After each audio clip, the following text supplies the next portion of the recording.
SKV number 1 चांद नगर में पढ़ने वाले विद्यार्थियों को नमस्कार। आज का विषय है हिंदी कक्षा 9वीं। प्यारे बच्चों, हमने पिछले वर्कशीट में पढ़ा था कैदी और कोकिला कविता, जो कि माखनलाल चतुर्वेदी जी द्वारा लिखी गई थी, जिसमें बताया गया था कि ब्रिटिश शासनकाल में किस प्रकार से हमारे क्रांतिकारियों को जेल में बंद कर दिया जाता था और उन पर अनेकों अत्याचार किए जाते थे। उन्हीं अत्याचारों को दिखाने के लिए या बताने के लिए माखनलाल चतुर्वेदी जी ने यह कविता लिखी, जिसे कोयल के माध्यम से लोगों को जगाने का प्रयास किया गया है। तो आज की इस वीडियो में हम आगे इसी कविता की अन्य पंक्तियां पढ़ेंगे और उनकी व्याख्या सुनेंगे। क्या हुई बावली अर्धरात्रि को चीखी कोकिल, बोलो तो किस दावा नल की ज्वालाएं हैं दिखी, कोकिल बोलो तो।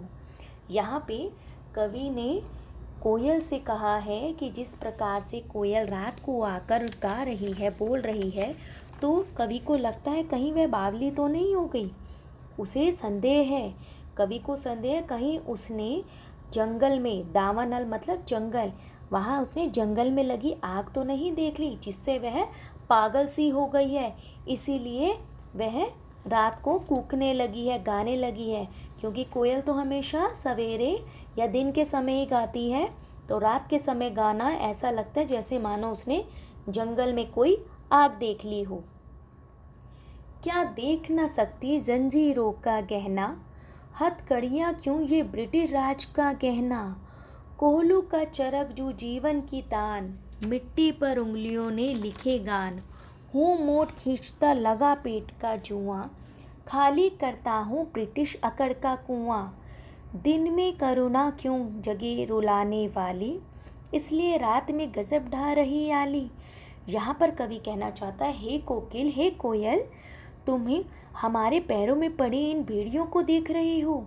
हम इन बेड़ियों को घबराने वाले नहीं हैं। ये हथकड़ियाँ नहीं, बल्कि ये तो अंग्रेजी राज का हमारे लिए गहना है। जेल में रहते हुए हमारा जीवन एक सीधे साधे एक ही तरफ चल पड़ा है। हम कभी कोल्हू खींचते हैं तो कभी खेत खींचने के लिए बैल की तरह जोते जाते हैं।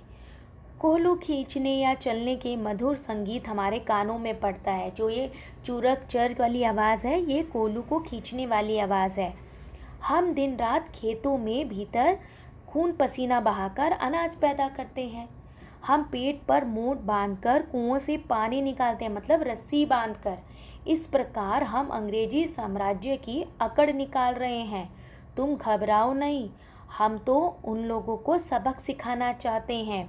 हे कोयल, क्या तुम दिन में ना बोलकर रात को शायद इसलिए बोल रही हो कि मेरी दयनीय दशा देखकर लोगों को दुख ना हो, उनके मन में भी करुणा ना जाग जाए, इसलिए रात के सन्नाटे में रो रही हो, या फिर कोई और बात है।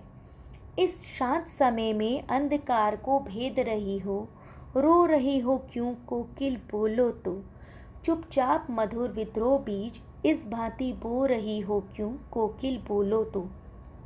कवि ने कोयल से कहा है, तुम रात्रि के समय इस तरीके से रो रही हो या बोल रही हो, ऐसा लगता है मानो तुम अंधकार को भेद कर कुछ कहना चाहती हो। क्या रात्रि के मौन सन्नाटे में जब तुम रो रही हो तो मुझे ब्रिटिश शासन के विरुद्ध भड़काना चाहती हो? तुम्हारी आवाज़ को तो देखकर लगता है मानो कोई वेदना के कारण रो रहा हो। रात के अंधेरे को चीरकर तुम सुनने वालों की भावना को जगा रही हो, उन्हें विद्रोह के लिए उकसा रही हो। तो कहने का अर्थ है कि कोकिल का करुणामय स्वर भारत माता के स्थिति पर, उस तरह की परिस्थितियों पर करुण क्रदन है, उनका रोना है। और कोयल का यह रोना लोगों में ब्रिटिश शासन के प्रति विद्रोह की भावना को जगा रहा है। थैंक्स फॉर वॉचिंग बच्चों। आपने आज की जो वर्कशीट है वह इस कविता की व्याख्या के अनुसार करनी है।